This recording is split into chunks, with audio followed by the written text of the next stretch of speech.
Okay. Hello? Oh, that was, all right. So I have a question. That was a great hello. Hello. Hello. So hypothetically speaking, let's say Kavanaugh gets proven innocent or whatever, right? No. You can't be proven innocent. I know. I agree with that. I do agree you are innocent until proven guilty, but I'm just, you know what I'm saying, right? Exonerated? Yeah, exonerated. Yes, that's the word. So several statements that Kavanaugh has made, some of his classmates have disagreed with, said he was lying about it. Other statements are being contradicted by news stories that are coming out. Some say that he has perjured himself while he's under oath on the bar. Not on the bar, but Can you give us the statements? I can pull out my phone and No, come on, you've just been in line for 20 minutes. You don't have the statement? Yeah, I have Here's one thing I do want to say, though. Well, He likes beer. Guys, Brett Kavanaugh likes beer, all right? well, for example, Was it one beer or 2 beers? Oh, now he's perjured himself, right? It was 2 beers he had that night, not 1 beer. It's the most ridiculous thing that we're even talking about this, but go on, I'm sorry. So, for example, they asked him when he first heard about the Ramirez case. There have been text messages that have come out saying that he and his team looked into refuting those allegations as early as July, which was before the story even broke out. I think I have read every single second of coverage of the Kavanaugh hearing, and I've never heard that once. So what are you reading? It's from this New York Times article. Well, what is the New York Times? They also ran articles saying that he threw ice at people. I mean, I struggle. Here's the one broader point I want to make. I firmly believe he did not sexually assault Dr. Ford. He didn't. He didn't sexually assault Dr. Ford. But let's look at the critique of his drinking and all this sort of stuff. I'm sure no one here has ever drank to excess, so we can all excuse ourselves from that. But isn't what has made this country so exceptional and the Judeo-Christian ethic is not who I was, but who I am? How far I have come, where you're able to say, boy, that's not who I am today, but I've come a long way, that I've made a series of decades of good choices, of behaving well and treating women with empowerment. And what I see from the left is a virtue signaling, moral superiority complex where they say you have no room for character development whatsoever throughout your life, that who you were when you're 15 years old or 18 years old is somehow the same person you are when you're 52. And what I believe, when I believe in the power of the individual, I say, hold on a second, God forbid anyone brings up what I did when I was 15. I can't remember what I did when I was 15. And I think everyone in this room did something you might have been ashamed of once or twice in your life that you don't want to have happen in front of a Senate Judiciary Committee. But what I do know is this: people act in patterns. And there is no pattern of behavior for Judge Kavanaugh. It's the opposite. You have 100 women saying that he acted in unbelievable conduct. Let me finish really quick. You see in the Clinton impeachment, the Bush White House, D.C. Circuit Court judge, no accusations. But do you know who I do believe? Because there's a pattern. I believe Paula Jones and Juanita Broderick and Kathleen Willey, because there's a pattern of behavior there. And the left is silent for those victims, because the victims don't matter to the left. The politicization of it does. So I wasn't necessarily referencing the accusations. I was referencing that. So my question is, if he did indeed perjure himself, would you still support his confirmation if he did indeed commit perjury? I don't believe that he committed perjury whatsoever. And I'm telling you, when I say that I've been obsessed with getting Brett Kavanaugh confirmed, I know the New York Times is saying they're really digging here because they're not journalists, they're activists.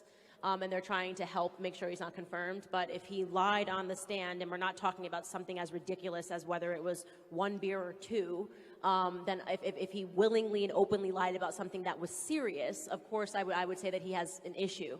But I don't believe that to be the case whatsoever. I think it's just the New York Times being the New York Times. You want to talk about perjury? We have evidence that Dr. Ford perjured herself. Do you believe she should go to prison? Want me to give you the evidence? She 100% should be in prison. She said that she never coached anyone through a polygraph. Her ex-boyfriend came out yesterday and says that she did it a lot and she did it to a specific incident. That's perjury. She put her in prison? She said she was afraid of flying. Apparently she was she went to the entire South Pacific. Right, and was she's flying afraid around a propeller that in Hawaii. Fiji. Hawaii and Taiwan. She's a liar. I mean, as soon as I saw her, she just looked. The entire testimony to me just looked like she was lying and being coached and was dishonest. And I really do hope that they make an example out of her and that she ends up behind bars, preferably in a cell next to Hillary. So, One last question.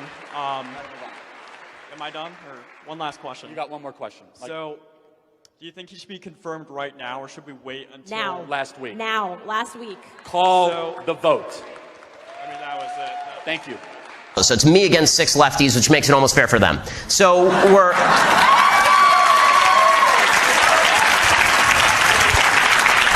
So we start this debate, and the entire debate is Caitlyn, and this is not making fun of Caitlyn Jenner. This is making fun of the media that covers Caitlyn Jenner. The entire debate was, is Caitlyn Jenner a hero or the greatest hero?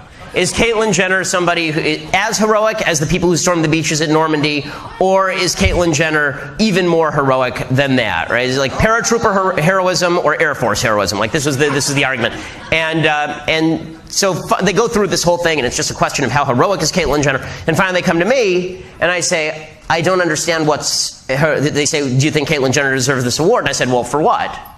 Caitlyn Jenner is somebody with a mental disorder who had some surgeries, and I feel terrible for Caitlyn Jenner. Where's the heroism exactly? And so Dr. Drew starts trying to press it.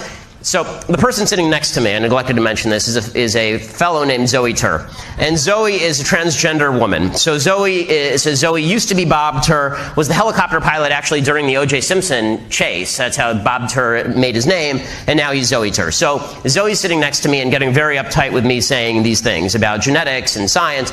And so Zoe turns to me and says, you don't know anything about genetics, little boy. So I know enough about genetics to know that every cell in Caitlyn Jenner's body has a Y chromosome in it, with the exception, ironically, of some of Caitlyn Jenner's sperm cells. And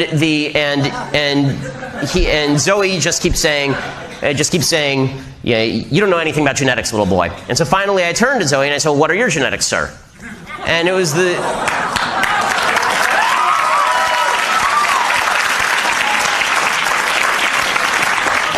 And honestly, it wasn't meant as a dig. It's because Zoe Tur is a genetic man, and I treat men as men. The whole debate is about whether men are men or men are women, obviously. So I say that, and Zoe reaches over and grabs me by the back of the neck on national TV and says, if you don't cut that out, I'll send you home in an ambulance. This is on live national TV.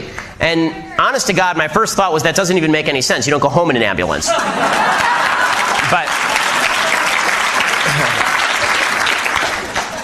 But what I said was, that seems mildly inappropriate for a political conversation. Well, the punchline of this is that everybody who's there, all 6 people, immediately turn, the other 5 except for Zoe, the other 5 turn and immediately say, Ben, how could you have said that? You knew that was going to make Zoe so upset. You did that. That was deliberately offensive.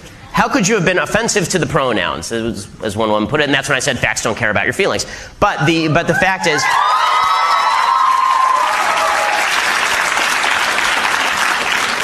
But the idea was I deserved to be met with actual physical aggression on live national TV for saying sir to a genetic man.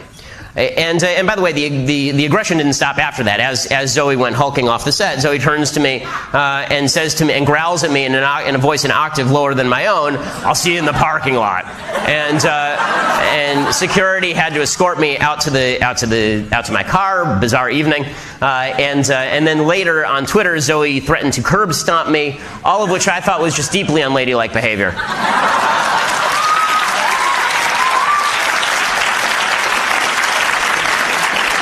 But again, the idea is that microaggressions are something that have to be met with aggression, and that's why they say it on campus, because the idea is if you say something you don't even know is offensive, but is taken as offensive, people get to hurt you. And then finally, once you've had all the trigger warnings and all the microaggressions have been policed, you finally end up with your idiotic safe space.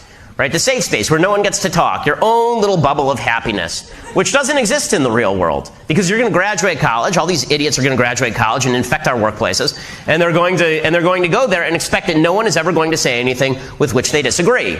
Or they're going to the political world, and nobody will ever say anything that offends them in any way. Now, those of us on the right understand that you're going to be offended every 5 seconds in politics. If you're politically active, someone will say something offensive to you almost literally every 5 seconds. There will be something that you disagree with, something that you think is stupid, something that and the good part of that is that you have to learn how to counter that. You have to learn how to respond to that. You have to learn how to be a bigger person, or you have to learn you have to learn knowledge. You have to have a knowledge base to refute all these things.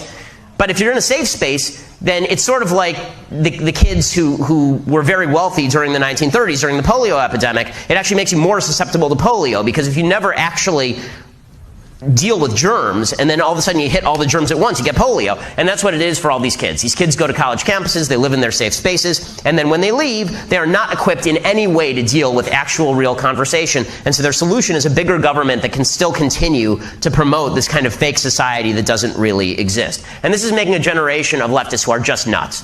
I mean, just crazy. You know, people who suggest at University of Missouri that they have to have a protest space that is all black. Right? This is what happened at University of Missouri. Or they have to have separate black housing. This is happening